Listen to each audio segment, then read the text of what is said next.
SFI విద్యార్థి సంఘాల ఆధ్వర్యంలో విద్యారంగ సమస్యల పరిష్కారానికై శుక్రవారం పాఠశాలను బంద్ చేయించారు. ఈ సందర్భంగా ఎస్ఎఫ్ఐ మండల అధ్యక్షుడు దార సైదులు రాష్ట్ర కేంద్ర ప్రభుత్వాల విద్యార్థులను తక్షణమే వారి సమస్యలను పరిష్కరించాలని, లేని పక్షంలో విద్యార్థులతో కలిసి నిరసనలు చేపడతామన్నారు. ఈ కార్యక్రమంలో ఎస్ఎఫ్ఐ మండల కార్యదర్శి ఎండి ఇర్ఫాన్, పందుల ప్రేమ్ కుమార్, యాకస్వామి, సందీప్, ఉప్పుల ఉదయ్ సోమచంద్ర, మల్లికార్జున్, పందుల కార్తీక్ తదితరులు పాల్గొన్నారు. నా పేరు దార సతీష్, నేను పూర్ణ మండల అధ్యక్షుడిని. ఈరోజు ఎస్ఎఫ్ఐ రాష్ట్ర కమిటీ పిలుపు మేరకు ఈరోజు విద్యాసంస్థల బంద్ను నిర్వహించడం జరుగుతుంది. ఎందుకు ఇంత బంద్ చేస్తున్నామంటే, తెలంగాణ రాష్ట్రంలో 27,000 ప్రభుత్వ పాఠశాలలు ఉన్నాయి. అవి 4,000కి కుదించాలన్న ప్రభుత్వ ఆలోచనను వెంటనే విరమించుకోవాలని ఈరోజు తెలియజేస్తున్నాము. అలాగే విద్యాశాఖ పూర్తి స్థాయి మంత్రిని కూడా నియమించాలని ఈ మోడల్ స్కూల్ ద్వారా మేము కోరుతున్నాము.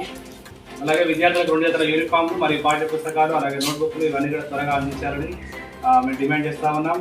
అలాగే మన్నా వంటి సంస్థలకు కాకుండా మధ్యాహ్న భోజన పథకానికి నిధులు పెంచి అక్షయ పాత్ర, ఇస్కాన్, మన్నా వంటి సంస్థలకు కాకుండా అవి కూడా మహిళా సంఘాలకే ఇచ్చి ఛార్జీలు పెంచాలని మేము కోరుతున్నాం. అలాగే ప్రైవేట్ కార్పొరేట్ విద్యా వ్యాపారాన్ని అరికట్టి అలాగే నియంత్రణ చట్టం తీసుకురావాలని మేము కోరుతున్నాము. అలాగే పెండింగ్లో ఉన్న స్కాలర్షిప్స్, ఫీజు రియంబర్స్మెంట్ 10,000 కోట్ల వరకు ఇప్పటి వరకు పెండింగ్లో ఉన్నాయి. స్కాలర్షిప్ రాక అనేక మంది విద్యార్థులు చాలా ఇబ్బందులు పడుతున్నారు. వాటిని కూడా త్వరగా విడుదల చేయాలని తక్షణమే మేము కోరుతున్నాం. అలాగే ఈరోజు విద్యాసంస్థల బంధుకు అందరూ సహకరించాలని కోరుకుంటూ అందరికీ విప్లవ వందనాలు. Thank you.